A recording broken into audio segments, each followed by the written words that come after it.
মনে রাখবেন, স্রোতের বিপরীতে চলা মানুষগুলোই কিন্তু অমর হয়, তারাই পৃথিবীতে টিকে আছে।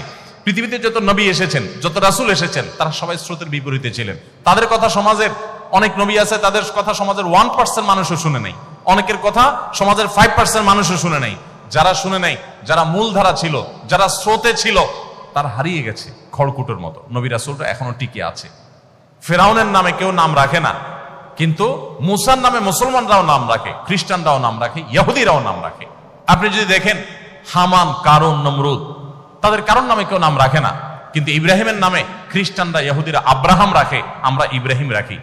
অর্থাৎ সারা পৃথিবীতে সমস্ত ধর্মের মানুষের কাছে প্রায় সমাদৃত। যারা স্রোতের বিপরীতে চলতে শিখে তাদের কষ্ট হয়, এই কষ্ট করে বুক টান টান করে স্রোতের বিপরীতে দাঁড়িয়ে বাধা বহুত আসবে, পেটে লাথি পড়বে, খাবার আসবে না, ক্যাশে টাকা আসবে না, ব্যবসা লাঠে উঠবে, বহুত কিছু হবে, কিন্তু আমি আমার আদর্শে কম্প্রোমাইজ করবো না, আমি মুসলমান। আমাকে আল্লাহর সামনে দাঁড়াতে হবে। ব্যবসা শুধু এখানে যদি থাকতো তাহলে ঠিক আছে, যা ইচ্ছা তা করতাম। ব্যবসা তো এটাই শেষ না, আসল ব্যবসা তো শুরু হবে আমার মৃত্যুর পর। সো আমি কি করছি তার প্রত্যেকটা টাকার হিসাব আমাকে পাই পাই করে দিতে হবে, যে আমি কি সৎভাবে কামাই করেছি না অসৎভাবে কামাই করেছি। সো এই জায়গায় আপনারা কম্প্রোমাইজ করবেন না। কঠিন কাজটা বিনিময়ে আল্লাহ তাআলা জান্নাত দিবেন। ইমানদারের বিষয় নবী করিম সাল্লাল্লাহু আলাইহি ওয়াসাল্লাম বলেছেন, আজাবান লি আমরিল মুমিন, ইমানদারের পুরো বিষয়টাই অদ্ভুত। ইন্না আমরাহু কুল্লুহু খায়র, ইমানদারের সবকিছুতে কল্যাণ। ইন আসাবাহু খায়রুন শাকারা, ইমানদার যদি ব্যবসা করে লাভবান হয়, কোনো কাজ করে সাকসেস হয়, তাহলে সে আল্লাহর কাছে কৃতজ্ঞতা আদায় করে সিজদায় পড়ে যায়, শুকরিয়া জানায়, ক্রেডিটটা আল্লাহকে দেয়, নিজে ক্রেডিট নেয় না। তো এর মাধ্যমে তার একদিক থেকে লাভবান হয়েছে, আবার শুকরিয়া আদায় করে, কৃতজ্ঞতা আদায় করে আল্লাহর কাছে সে বিনিময় লাভ করে, দুই দিক থেকে লাভবান হয়ে গেল। আর যদি ইমানদার লুজার হয়, ক্ষতিগ্রস্ত হয় তার ব্যবসায়, তার কাজে, তখন সে সবর করে, ঠিক আছে আল্লাহর ফয়সালা আমি মেনে নিয়েছি, আল্লাহ যা আমার জন্য কল্যাণে তাই রেখেছেন, এই পরিণতি যেটা আমার বরণ করতে হয়েছে, এর বিনিময়ে যদি আল্লাহ আমাকে কিয়ামত দিন বলে, যাও তোমাকে আমি ব্যবসায় অনেক লস দিয়েছি, তুমি ধৈর্য ধারণ করতে পেরেছো, সো তোমাকে এখন জান্নাত দিয়ে দিলাম, তাহলে আমার বেস্ট ডিলিংস এটা। লাখ টাকা কামাইলে কত আর কামাইতাম, অনন্ত অসীমকালে জান্নাত পেয়ে গেলাম। অতএব বিপদে যদি সে সবর করে, ফাকানা খায়রাল্লাহ, সেটাও তার জন্য কল্যাণের হয়। আপনারা যদি সততার সাথে ব্যবসা করেন, ব্যবসা যদি লাভবান হন, শুকর আদায় করবেন আল্লাহ তাআলা, তাহলে ডাবল লাভ হবে। আর যদি কোনো কারণে সততার সাথে চলতে গিয়ে লুজার হন, তো আপনি সবর করবেন, তাতেও আপনার সবরের বিনিময়ে জান্নাত নিশ্চিত হবে ইনশাআল্লাহ তাআলা। সো আপনার হারাবার কিছু নাই, আপনার হারাবার কিছু নাই। মনে রাখবেন, আপনার সন্তানকে হালাল খাওয়ানোর চেষ্টা করবেন।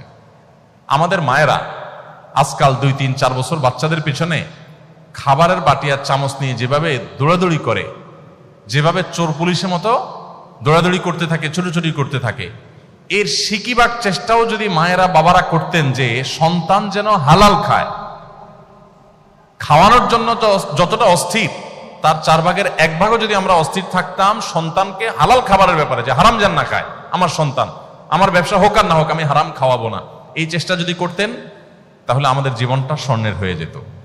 সোনালী সমাজ, সোনালী পরিবার আমরা পেয়ে যেতাম। আমাদের সন্তানরা আমাদের চক্ষু শীতল করত, এই সন্তানদের দেখে দিলটা জুড়িয়ে যেত। এখন দিল জুড়ায় না। বেশিরভাগ পরিবারে, বেশিরভাগ মা বাবার অশান্তির কারণ হলো তাদের সন্তানরা, কারণ হলো আপনি হারাম খাওয়াচ্ছেন। দেখুন, হারাম এমন একটা জিনিস, এটা আপনি ঢুকাবেন নিজের শরীরে, নিজের পরিবারের সদস্যদের শরীরে, এটা কাজ করবেই করবে। গুলি মিস হতে পারে, এটা মিস হবে না। আপনি একটু পিছনে চলে যান, আমি সবসময় এক্সাম্পল দিই, একটু পিছনে 10 বছর, 20 বছর, 30 বছর আগে চলে যান। এখানে যারা 40+ বয়স আছে, আপনি আপনার শৈশবে চলে যান। আপনার সাথে আপনার বাবা মার যে বোঝাপড়াটা, এখন আপনার সন্তানের সাথে আপনার বোঝাপড়া কিন্তু এত ভালো না। আরো যদি পেছনে চলে যাই তো আরো ভালো দেখতে পাবো। আমাদের চাইতে আরো যারা সিনিয়র আছেন, যারা 50+, 60+ আছেন, তারা তাদের শৈশবে চলে যান। আপনি আপনার বাবা মাকে যতটা শ্রদ্ধা করতেন, আপনার সন্তান কি আপনাকে ততটা শ্রদ্ধা করে? আমরা আমাদের শৈশবে আমাদের বাবা মার কথা যতটা মানতাম, শ্রদ্ধার সাথে নিতাম, এখন কি আমাদের বাচ্চারা আমাদের কথাগুলো সেভাবে নেয়? কারণ কি?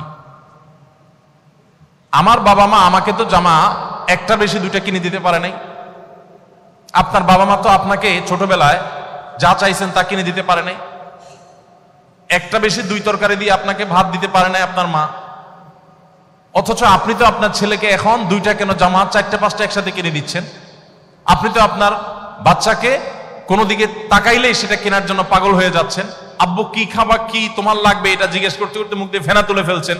আপনার ওয়াইফ তো 1 তরকারি না 5 তরকারি দিয়ে খাবার দিয়েও বাচ্চাকে খাওয়াতে পারছে না। এত খাবার দিচ্ছেন, এত সার্ভিস দিচ্ছেন, এত কষ্ট করছেন, এত কিছু দিচ্ছেন, এরপরও বাচ্চা আপনার কৃতজ্ঞ না।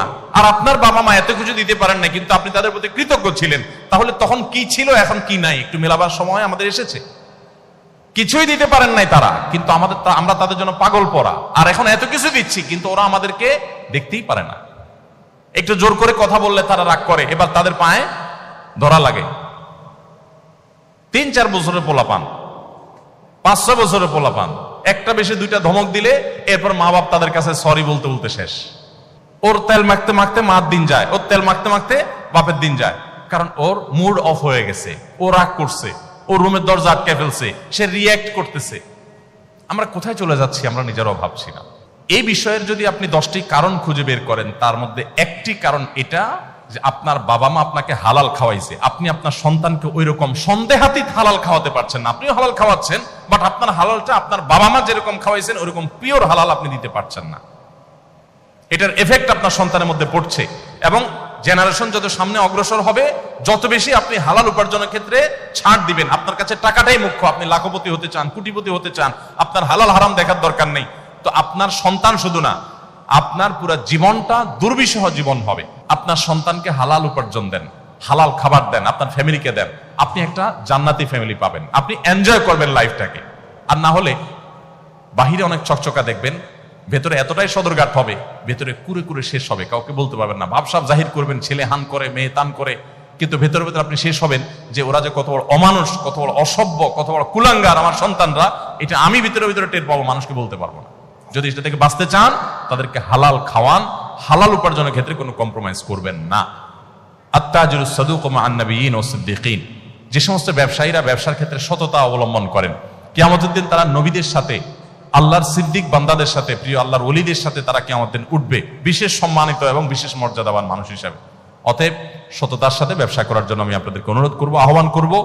এবং সর্বশেষ মেসেজ ছিল আমার, পুরো ফ্যামিলি সহকারে আসুন, আমাদের একেবারে চার্ট করে, রীতিমতো শিডিউল করে, আমরা সারাদিনের কার্য তালিকা ঠিক করে পরিবারের সদস্যরা সবাইকে নিয়ে আসুন আমরা কোরআন চর্চা করি, হাদিস চর্চা করি, এবং ইসলামের দিকে অগ্রসর হওয়ার চেষ্টা করি, প্রতিদিন আমল করার চেষ্টা করি, ভালো মানুষ হওয়ার স্ট্রাগল করি।